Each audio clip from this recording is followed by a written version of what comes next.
Tout emploi nécessite que l'on adopte un certain comportement et même certaines émotions au travail sont même demandées. Par exemple, on ne va pas demander à une assistante maternelle de pouvoir se fâcher comme ça devant des enfants. Aussi, on ne va pas demander à un pilote d'avion d'arriver d'un pas rêveur sur son lieu de travail.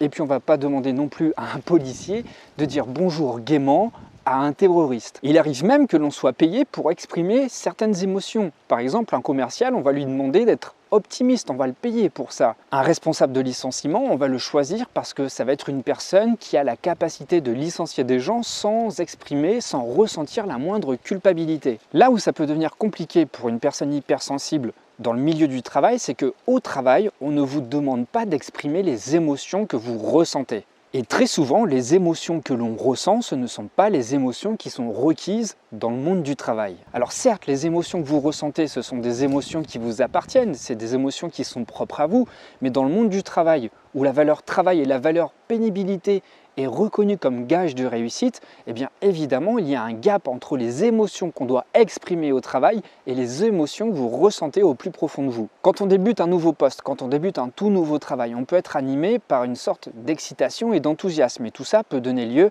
à une certaine forme de stress aigu épisodique. Ça, c'est normal. C'est au tout début, quand tout est nouveau, quand tout nous stimule, quand la sphère professionnelle, les relations professionnelles, l'environnement professionnel, quand tout est nouveau, tout ça, ça nous met dans un contexte de stress aigu parce qu'on doit s'adapter. On doit s'adapter à une nouvelle tâche, à des nouvelles personnes et à des nouveaux locaux. Mais si ce stress persiste avec le temps, là, ça devient un danger parce que la fatigue va augmenter aussi.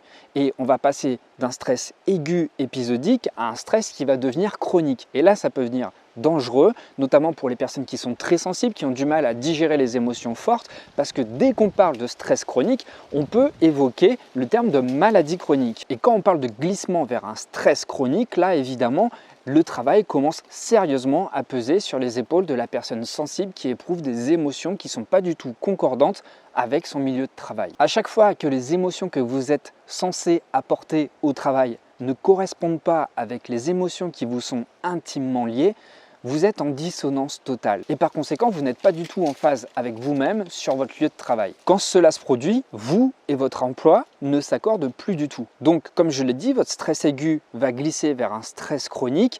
Et si le stress chronique se cristallise, on va passer dans une phase beaucoup plus lourde et beaucoup plus dangereuse. Là, on va parler de stress traumatique. Donc là, souvent, ça donne lieu à des burn-out. Et là, c'est très compliqué de revenir sur votre lieu de travail qui a été vécu comme quelque chose de traumatisant. Rester dans une telle situation va être néfaste pour vous et pour votre intuition parce que vous n'allez plus apprendre à vous écouter. Vous allez apprendre à vous blinder parce que ce qu'il y a en vous, les émotions qui vivent en vous ne sont pas compatibles sur le milieu de travail. Alors, c'est un bon geste, c'est un geste pour s'acculturer au milieu du travail, pour pouvoir continuer. On est obligé de réprimer ses émotions.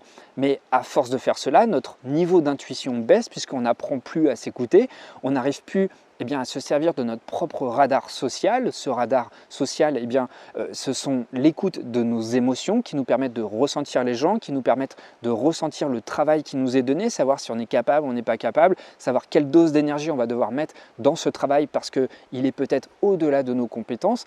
Et il va falloir aussi prendre des risques qui vont demander aussi une dose d'énergie. Et tout ça, on n'apprend plus à le mesurer parce qu'on se coupe complètement de notre corps. On se coupe complètement de nos émotions. Là, ça devient très particulier et là, on peut parler un peu d'un syndrome de dédoublement où lorsqu'on va au travail, on n'est plus du tout la personne que l'on est au fond de nous-mêmes. On endosse un costume, peut-être que ça vous arrive, peut-être que vous ressentez ça. Moi, c'était mon cas quand j'étais dans l'éducation nationale. Non pas que le public des enfants ne m'intéressait pas, mais plutôt les conditions environnementales me dépassaient complètement. J'étais complètement dépassé par les impératifs administratifs auxquels je devais répondre. Et pourtant, moi, lorsque j'ai passé le concours de prof, je n'avais pas signé pour faire des statistiques, pour faire plein de choses administratives, pour pallier au manque d'ATSEM. Les ATSEM, ce sont les dames qui sont dans notre classe, qui nous aident à faire le ménage, qui nous aident à organiser le matériel et tout ça. Et du coup, au bout d'un moment, tu te retrouves à faire du travail de direction, du travail de statistique, du travail de surveillance, du travail de ménage, tout sauf de l'éducation en fait. Donc peut-être que vous, dans votre travail, vous ressentez la même chose, peut-être que vous ne vous sentez plus à votre place et peut-être même que, on vous demande de jouer un rôle qui n'est plus le vôtre. Peut-être qu'au début ça passait, que vous arriviez à compenser, à supporter ce stress aigu qui s'est progressivement transformé en stress chronique et peut-être même en stress traumatisant, puisque vous êtes beaucoup à me raconter que vous avez fait un burn-out au travail.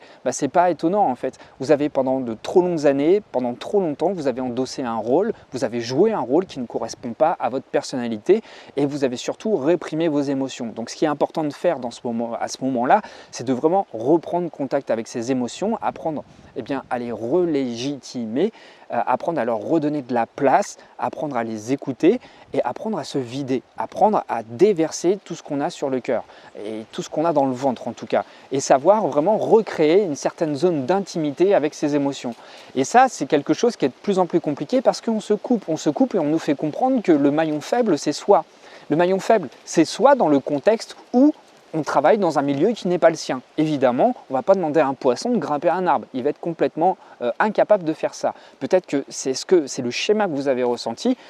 Un poisson, c'est bon dans l'eau. Et peut-être que vous, votre environnement, c'est l'eau et ce n'est pas grimper aux arbres. De même, on ne va pas demander à un éléphant d'aller traverser l'Atlantique. Peut-être que vous êtes dans la configuration de l'éléphant, on vous a demandé de nager, alors que vous, c'est plutôt traverser des chemins, traverser des longs territoires à pied, comme ça, en foulant le sol. Peut-être que c'est ça votre truc à vous. Donc, très important, bien reconnaître votre milieu à vous. Quel est le milieu où vous vous sentez bien? Je le répète quasiment à chaque fois dans toutes les vidéos. Quel est le milieu où les conditions vous sont favorables pour que vous vous sentiez à l'aise, pour que vous vous sentiez épanoui, pour que vous vous sentiez fort et compétent. Donc je vous recommande vraiment de faire un travail profond là-dessus, un travail évidemment sur vos valeurs, pour connaître vos boussoles, pour savoir quelles sont vraiment vos priorités.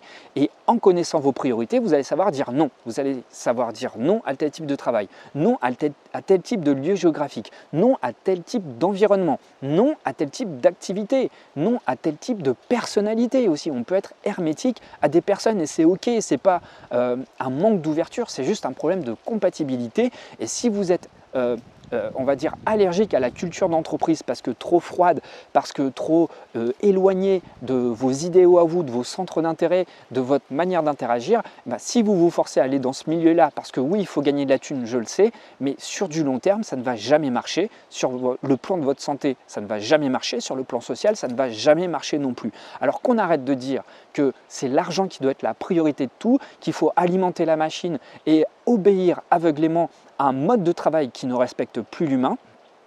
Vous me sentez peut-être un petit peu vénère parce que j'ai vécu ça plein de fois, parce que j'accompagne des personnes qui sont dans ce cercle vicieux-là et à un moment, faut savoir s'arrêter, il faut savoir s'extraire, il faut savoir objectiver les choses et mettre sa vie, considérer sa vie à côté d'un putain de travail. Votre vie vaut plus qu'un travail qui ne correspond pas à vos valeurs. Ça vaut le coup peut-être de se mettre un petit peu en danger. Je dis bien un petit peu en danger, c'est-à-dire en retrait, réenvisager son travail autrement, réenvisager sa manière de créer de la valeur, de créer de la richesse autrement qu'en se faisant du mal. On n'est pas là pour se faire du mal.